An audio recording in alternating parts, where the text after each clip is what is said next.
आज सत्ता प्राप्ति के लिए तीन शब्द बड़े महत्वपूर्ण हो गए, मुसलमान, पाकिस्तान और कश्मीर। इसमें एक शब्द और जुड़ गया है, राम का। अब वो सत्ता प्राप्त करने के लिए केवल कश्मीर, पाकिस्तान और मुसलमान का नाम नहीं लेते, बल्कि सत्ता प्राप्त करने के लिए राम को एक हथियार के तौर पर ही इस्तेमाल नहीं कर रहे हैं। राम शब्द एक आतंक का पर्याय बना दिया उन्होंने। अभी की घटना आज ही एक वीडियो में देख रहा था तेलंगाना की, वहाँ एक मुस्लिम को बेरहमी से पीटा जा रहा है। उसकी प्रेग्नेंट वाइफ और उनके घर वाले उसको बचाने का प्रयास कर रहे हैं और पीटने वाले बीच बीच में जय श्री राम का नारा लगा रहे हैं। आपने तो राम को भी आतंक का पर्याय बना दिया, तो आप तो राम की भी ना हुए। आपसे ज्यादा बड़ा गद्दार इस देश में कोई हो नहीं सकता। हम जिंदे रहे ना रहे ये महत्वपूर्ण नहीं है, भारत का संविधान बचेगा या नहीं बचेगा, भारत का प्रजातंत्र बचेगा या नहीं बचेगा, ये महत्वपूर्ण है। डर से काम चलने वाला नहीं है, डर को छोड़ना हो। किस किस को जेल में डालोगे? और एक बात मैं आज क्लियर कर दूं, जैसा इम्तियाज साहब कह रहे थे कि मुसलमान को याद किए बिना तो उनको खाना नहीं पचता। मुसलमान केवल इस्तेमाल किया जा रहा है शब्द, असली खतरा इन्हें मुसलमान से नहीं है। क्योंकि जो सामाजिक व्यवस्था जाति और वर्ण पर आधारित है, उसको खतरा मुसलमान से, ईसाई से नहीं है, उसको खतरा अम्बेडकरवाद से है। जो देश में हो रहा है, में देखना होगा। जब नए संसद भवन का शिलान्यास हुआ था, मैं उस भारत का कोई अपना एक धर्म नहीं है, भारत की सरकार का कोई अपना धर्म नहीं है। चाहे कोई राष्ट्रपति की कुर्सी पे हो, चाहे प्रधानमंत्री की हो, उसका व्यक्तिगत तौर पे अपना धर्म हो सकता है, नहीं होगा, है। वो अपने घर के कोई आयोजन करे, कोई कार्यक्रम करे, वो अपने धर्म के धर्मगुरु को बुला के संस्कार करे, हमें कोई एतराज नहीं है। लेकिन देश की संसद किसी व्यक्ति की नहीं है, किसी पॉलिटिकल पार्टी की नहीं है। उस संसद का जब शिलान्यास होता है और उसमें केवल एक धर्म विशेष के धर्म गुरुओं को बुलाया जाता है, ब्राह्मणों को बुलाया जाता है, संस्कार कराया जाता है, उसमें सारे देश की पॉलिटिकल पार्टियों का चुप्पी साध लेना किस बात का डर है? धर्म गुरुओं को बुलाकर अगर संस्कार आप करते हैं सरकारी कार्यक्रम का, जैसे अलग अलग विभागों के कार्यक्रम होते हैं, चाहे वो संसद का शिलान्यास हो या राज्य की विधानसभा का शिलान्यास हो या किसी भी बिल्डिंग का उद्घाटन हो, उसमें सरकार किसी धर्म विशेष के धर्म गुरु को बुलाकर अगर संस्कार करती है तो वो देश के साथ धोखा है, भारत के संविधान के साथ धोखा है। उसमें सभी राजनीतिक पार्टियों को उस वक्त चुप्पी साध लेना, ये क्या दर्शाता, किस बात का डर है हमें? जब आप वोट लेते हो तब डर नहीं है, और जब एक पार्टी जो केंद्र में सत्ता में जब इस तरह का आयोजन करती है, देश के संविधान के साथ, प्रजातंत्र के साथ धोखा करते, तो आप चुप्पी साध लेते हैं। ये नहीं चलेगा। इसलिए पूरे देश के अंदर ये डॉक्टर बाबा साहेब अम्बेडकर जो भारत के संविधान के निर्माता थे, मॉडर्न इंडिया के आर्किटेक्ट थे, उनकी मूर्तियों को तोड़कर ये हमें बार बार चिढ़ाते हैं, अपमान करते हैं। आप बाबा साहेब की मूर्ति को तोड़ सकते हो, हमें मार सकते हो, जेल में डाल सकते हो, लेकिन डॉक्टर बाबा साहेब अम्बेडकर की समता, स्वतंत्रता, बंधुता और न्याय की विचारधारा को आप रोक नहीं सकते। कितने युवक जेल के अंदर पड़े हुए हैं कि उन्होंने भड़काऊ भाषण दिया। अरे ऐसे कितने लोग हैं जो रोज भड़काऊ भाषण देते हैं और संसद के अंदर, सत्ताधारी दल के अंदर सांसद हैं, उनके खिलाफ कोई मुकदमा नहीं। इम्तियाज साहब सही कह रहे थे, अल्टीमेटली सुप्रीम कोर्ट को ऑर्डर करना पड़ा। लेकिन मैं पूछना चाहता हूँ, उस ऑर्डर का हुआ क्या? उसके बाद उन हेट स्पीच देने वाले लोगों पे क्या मुकदमा दर्ज हुआ? क्या उनको जेल के सलाखों के पीछे डाला गया?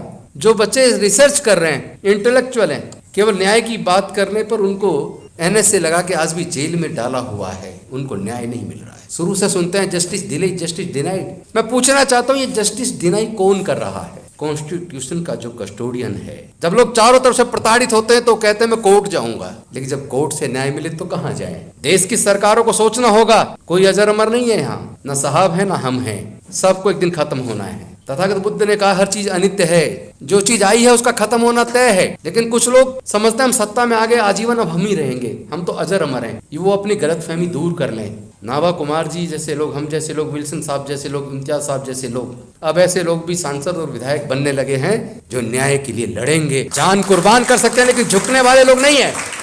भारत का संविधान हमें इजाजत देता हम किसी भी धर्म को माने, किसी भी आस्था को माने, लेकिन किसी दूसरे की आस्था को ठेस पहुंचाने का किसी को अधिकार नहीं है। हमने जीवन में कभी किसी दूसरे की आस्था को ठेस नहीं पहुंचा, उसका सम्मान किया है। लेकिन हमने बौद्ध धर्म की दीक्षा ली 10,000 अनुयायियों के साथ, उसको पूरे देश में मुद्दा बना दिया। कोई बात नहीं, हम मुद्दा बनाइए, झूठे केस बनाइए, हमें जेल में डालिए, हम लोग डरने वाले नहीं है। हम डॉक्टर बाबा साहेब अम्बेडकर के सच्चे सिपाही हैं।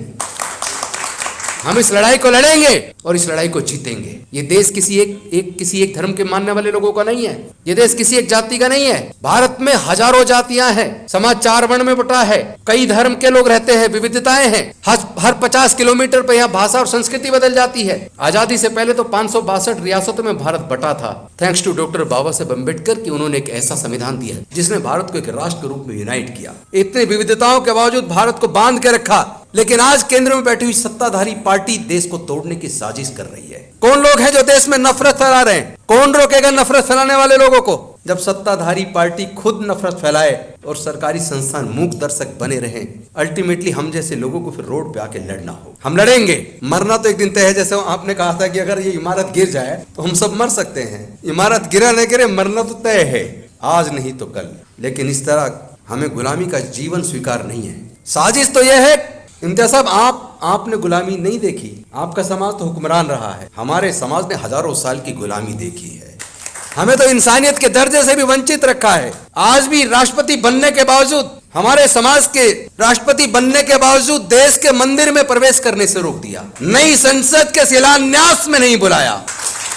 और अब देश की नई संसद जब बन के तैयार है, फिर से देश के साथ एक धोखा। एक तरफ तो वो आदिवासी, ऊपर से महिला, लेकिन जिनके धर्म शास्त्रों में देश की अनुसूचित जाति, जनजाति और महिलाओं के लिए कोई इज्जत ना हो, वहां उनको वो शिलान्यास के लिए बुलाएंगे, ये तो मैं उम्मीद नहीं कर सकता। लेकिन उनको ये एहसास जरूर करा दूं कि आप देश को तोड़ना बंद करो, जाति धर्म के नाम पे बांटना बंद करो। आपकी सारी साजिशें 2024 तक हम उजागर कर देंगे और आपको कामयाब नहीं होने देंगे।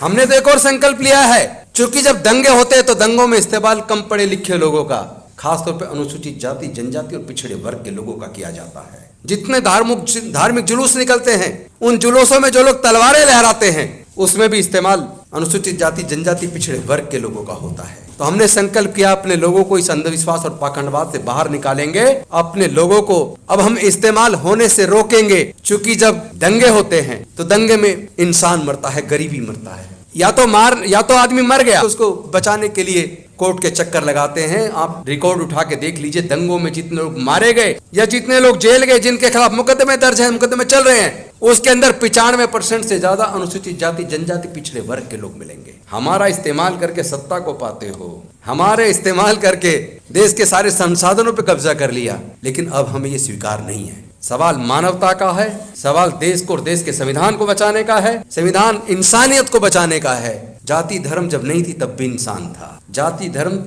जातियां तो चालाक इंसानों ने बनाई हैं, और धर्म की अलग अलग समय पर अलग अलग तरीके से मानवता के कल्याण के लिए उत्पत्ति हुई, लेकिन उसका इस्तेमाल मानवता को खत्म करने के लिए किया जा रहा है, जिसे अब रोकने का समय आ गया है। देश को बचाने के लिए हम सब लोग मिलकर एकजुट होकर, अनुसूचित जाति, जनजाति और पिछड़े वर्ग के और माइनॉरिटी के लोग नहीं, बल्कि दूसरे धर्मों के, दूसरे जातियों के भी लोग, जो लोग मानवता पसंद है, जो भारत से प्यार करते हैं, जो अपने आप को भारतीय कहलाने पे गर्व करते हैं, उन सब लोग को मिलकर एकजुट होकर भारत को बचाने के लिए, भारत के संविधान और प्रजातंत्र को बचाने के लिए एकजुट होकर इस लड़ाई को लड़ना होगा और 2024 में इस अहंकारी सत्ता को जवाब देना होगा। इन्हीं शब्दों के साथ, चूंकि आप लंबे समय से बैठे हैं, अपनी वाणी को यहीं विराम देता हूं। बहुत बहुत धन्यवाद। जय भीम, जय भारत, जोहार।